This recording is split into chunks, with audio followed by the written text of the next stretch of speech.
Andito rin yung Madam Chair, if I may. yes, Senator Bato, please. I just would like to remind the Secretary of Justice that we are not here to determine kung sinong tama, kayo ang tama, or kami ang tama. We are here para malaman yung katotohanan.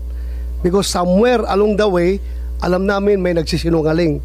Kaya gusto namin malaman kung anong tama. Ay, hindi po kami nagsasabi na tama kami. Tama si Justice Ascuna, tama po kayo.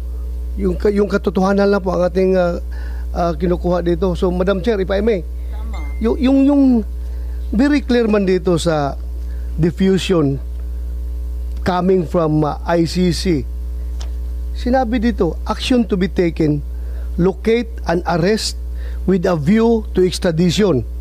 Assurances are given that extradition will be sought upon arrest of the person in conformity with national laws and or applicable bilateral and multilateral treaties.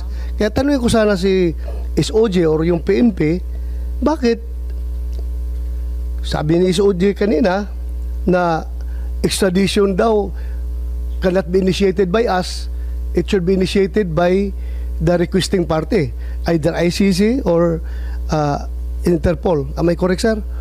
Sila tama dapat po. Dapat ho ICC. ICC po dapat. Okay.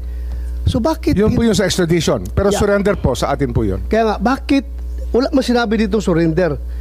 Extradition lang. Kaya nga, bakit hindi natin hinintay?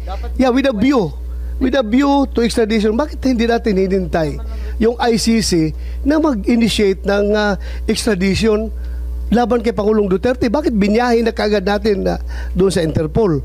Wala mo sinabi dito na kailangan natin i-surrender. Ang extradition po na nasasabi po sa Section 17 ay merong pong treaty sa extradition, sa extraditing state.